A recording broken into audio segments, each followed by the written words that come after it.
Check this out, guys. Filipino student proficiency drops nearly zero. Hello, everyone. Madayaw and shalom.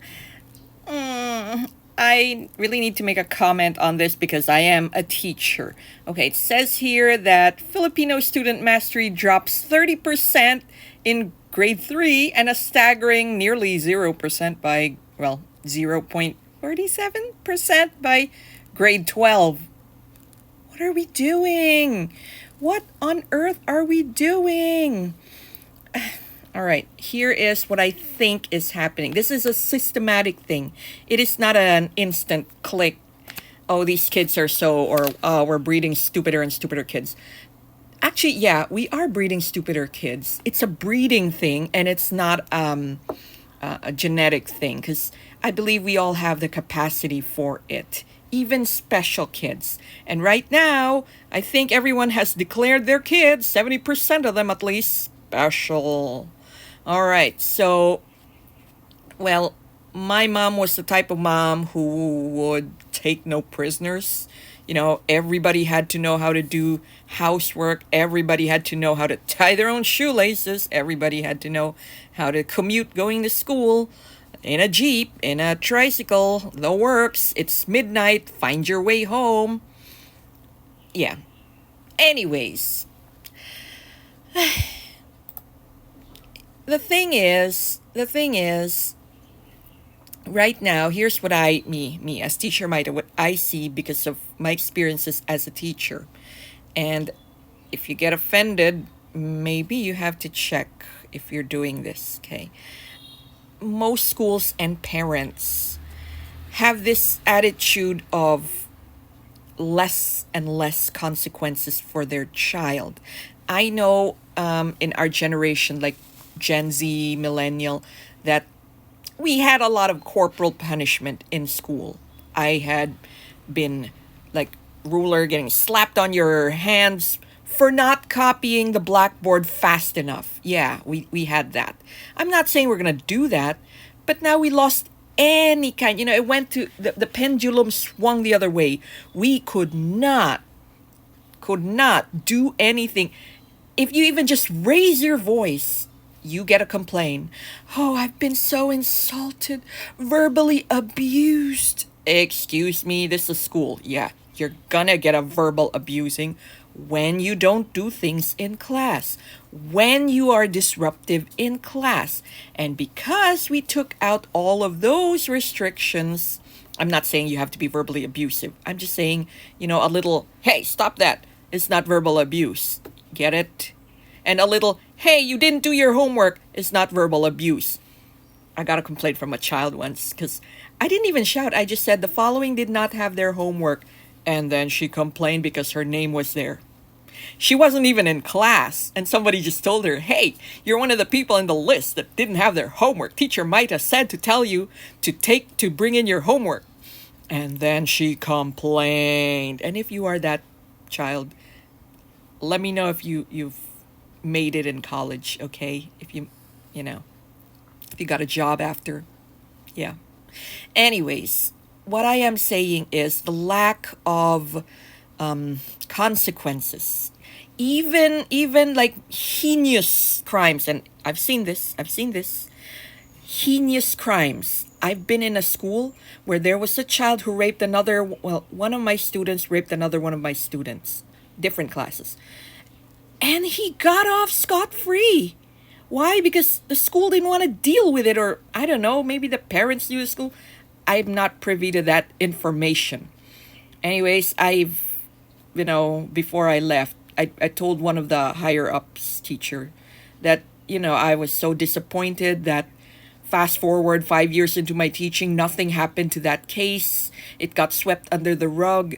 The victim was the one who didn't graduate because why? You see your abuser in school.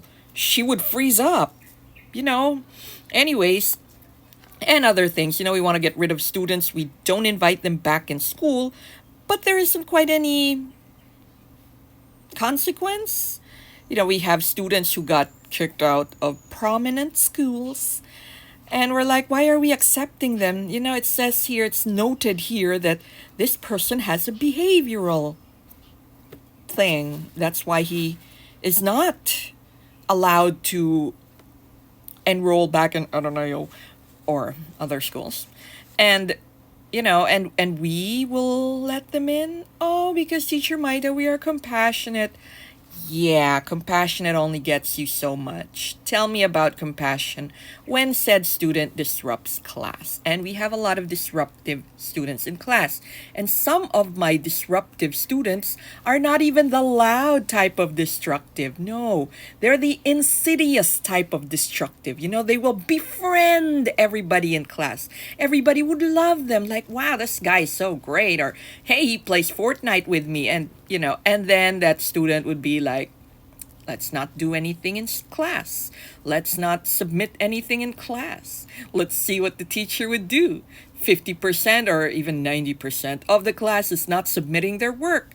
And right now, because the teachers are all heavily burdened with a lot of work, admin work and all that, we are forced to do other things. We are forced to what's this well, we have a lot of things to do. And so to make our lives easier, everybody is just project based, because if we cannot hold you accountable in attendance, and we can't, some schools, they don't care about attendance, then especially online, of course, because how would you know? We are based on performance. So it's performance based assessment. You have to turn something in. Well, without that thing, what are we going to grade? So that's where we assess your performance based assessment. And you don't turn that in, and it's a cycle all over again. And the parents are angry. And when, like, Mrs. Blah blah, I emailed you 10 times. You didn't even respond. Now your child fails. What can we do? It's like, you emailed me 10 times, I muted you. Well, duh, I'm asking for your help here because your child isn't responding and you put us in the spam box. That is the things that we deal with. And you guys wonder why the next generation is stupid. They're not. They've been bred that way. They've been bred not to think. They've been bred to be little emperors and little empresses of the society. And if they don't get the things that they want, mommy will just call Raffy Tulfo. Is it Raffy Tulfo? Whoever, Tulfo brothers, on the case, even if it was their fault. And Tulfo loves a good scandal, and they would like, oh, teacher, blah, blah, what did you do this? Why did you do that? You didn't even get the girl to answer, the teacher to answer. It's like, it's entirely the student's fault, and the parents and everyone is jumping on the teacher's case. Those are the type of things that contribute, so it's not a one factor thing, contribute to this proficiency plummet. Am I wrong or am I right? You guys be the judge. And all the other teachers out there, I feel for you. You could put your thoughts in the comments. I'm okay with that. I know sometimes I want to offload what I'm feeling in my chest, and having a fellow teacher listen to me is, because we can relate to each other. Anyways, that's it. I don't want to ruin your day. It's such a nice, bright, and sunny day outside, and I'm going out for lunch. Thank you, everybody. Madayaw and shalom. And that's what we need in our life right now. Shalom. Shalom means peace. Peace. I keep saying shalom because that's what I need. I need a lot of shalom right now. And shalom to everybody else.